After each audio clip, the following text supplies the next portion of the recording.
के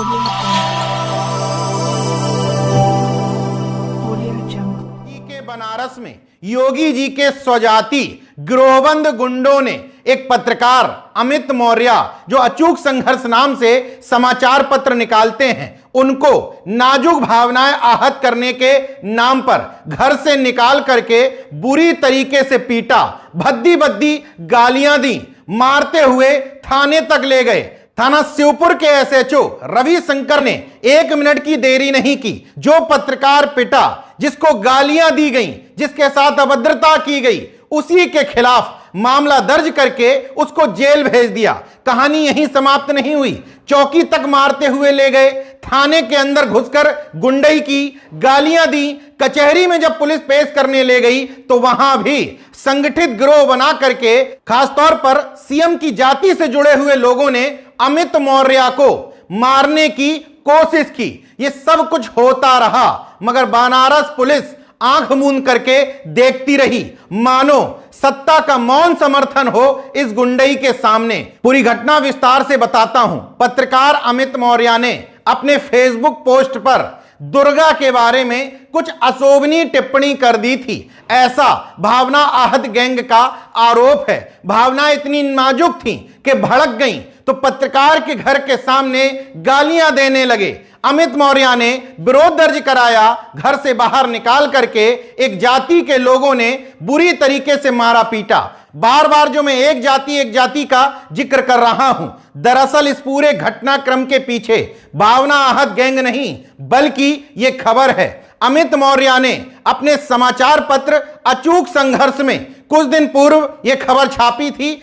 सूबे में ओवरलोडिंग से 25 से 30 करोड़ रुपए प्रतिमाह का काला कारोबार, क्या दया शंकर सिंह भी बन गए हैं हिस्सेदार? इसी खबर का एक हिस्सा था पूर्वांचल ट्रक ऑनर्स एसोसिएशन के उपाध्यक्ष प्रमोद सिंह व सिपाही पंकज सिंह का परिवहन अधिकारियों से वसूली का सिंडिकेट। यह खबर सामने आने के बाद प्रमोद सिंह ने अमित मौर्य पर वसूली का, रंगदारी का मुकदमा दर्ज करवा दिया था। पुलिस ने भी इस बात की जांच नहीं की कि कोई पत्रकार अगर कोई खबर छाप रहा है, जिसके खिलाफ खबर है वही रंगदारी का मुकदमा दर्ज करवा रहा है, तो कम से कम दोनों पक्षों को सुन लिया जाए। अब इस पूरे एपिसोड में शक की सुई इसी प्रमोद सिंह के इर्द गिर्द घूम रही है। नेशनल जनमत की पड़ताल में यह बात सामने आई है कि अमित मौर्य जहां किराए के मकान में रहते थे, उसी के बगल में एक राहुल सिंह नाम का शख्स रहता है जो स्कूल भी चलाता है। दरअसल राहुल सिंह प्रमोद सिंह का मित्र है। जब यह बहाना मिला तो राहुल सिंह के घर पर बैठकर रणनीति बनी, तो प्रायोजित एजेंडे के तहत बब्बू सिंह, आनंद सिंह, अनिल सिंह और सुभाष चंद्र शर्मा, जो राजराजेश्वरी नगर विकास समिति के अध्यक्ष हैं और सचिव हैं आनंद सिंह, इसी समिति और आम लोगों की भावनाएं आहत होने के नाम पर अमित मौर्य के घर पहुंचे। और आगे ये वीडियो गवाह हैं कि किस तरीके से कानून को अपने हाथ में लेकर के सत्ता पोषित गुंडों ने गुंडई का नंगनाच किया। एक और हैरत की बात देखिए कि अमित मौर्य की बात से केवल एक जाति के लोगों की नाजुक भावनाएं आहत हुई हैं। यह मैं यूं ही नहीं कह रहा हूं। जिन 13 लोगों ने थाना शिवपुर में भावना आहत होने का आरोप लगाते हुए तहरीर दी थी, उनके नाम सुनिए। संतोष सिंह, प्रगति सिंह, वीरेंद्र सिंह, अनुराग सिंह, रविंद्र कुमार सिंह, अनिल कुमार सिंह, मनोज सिंह, आलोक सिंह, विनय सिंह, पवन कुमार सिंह, आनंद सिंह, अमित सिंह गुड्डू, अभिषेक सिंह रुंकू, महज एक नाम ललित श्रीवास्तव।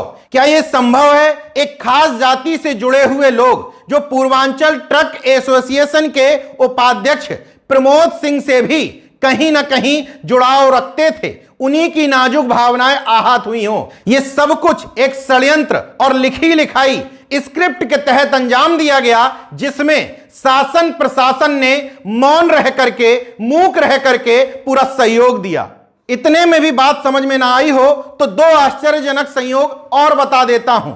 जिस समय अमित मौर्य को पीटा जा रहा था तो पीछे से गाली देने की आवाज जिस शख्स की आ रही है, उसका नाम है पवन सिंह, जो प्रमोद सिंह का अभिन्न मित्र है। इसके अलावा जो शख्स हिंदूवादी चोला ओढ़ करके सबसे पहले अपने गुर्गों के साथ थाने पहुंचता है, उसके बाद कचहरी पहुंचता है अमित मौर्य को पीटने के लिए। उसका नाम भी है अनुराग सिंह। अब सोचिए इस घटनाक्रम में कितने संयोग हैं कि महज एक जाति के लोग जो एक शख्स से जुड़े हुए हैं, उन्हीं लोगों की नाजुक भावनाएं आहत होती हैं। दूसरी बात, मान लीजिए नाजुक भावनाएं आहत हो भी गई, तो क्या उत्तर प्रदेश के तथाकथित राम राज्य में यह छूट मिल गई है कि अगर किसी की नाजुक भावनाएं किसी बात पर आहत होती हैं तो वो उस शख्स के घर जाकर के उसको पीट सकता है, भद्दी भद्दी गालियां दे सकता है? यानी कि पुलिस प्रशासन का कोई रोल नहीं, आपस में ही निपट लो।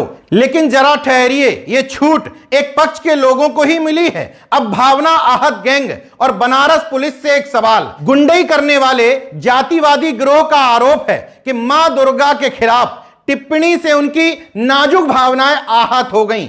ऐसी मां के खिलाफ जो थी या नहीं, इस पे मैं नहीं जाना चाहता, लेकिन फिलहाल मूर्त रूप में ही है, साक्षात नहीं है, उस पर मुकदमा दर्ज कर लेती है बनारस की पुलिस। लेकिन अमित मौर्य की मां साक्षात हैं, 85 साल की हैं, उनको भद्दी भद्दी मां बहन की गालियां देने वालों पर एफआईआर दर्ज क्यों नहीं की गई? अमित मौर्य की गलती थी, उस पर मुकदमा आपने दर्ज किया, लेकिन सामने वाले खुलेआम गुंडई कर रहे हैं, उनके खिलाफ मुकदमा कब दर्ज करोगे हुजूर? पता है नहीं करोगे, क्योंकि असली मामला जाति वर्चस्व, ओवरलोडिंग, वसूली और भ्रष्टाचार से जुड़ा है। देखते रहिए नेशनल जनमत, जागरूक और सजग बने रहिए। जय विज्ञान, जय संविधान, जय लोकतंत्र। धन्यवाद।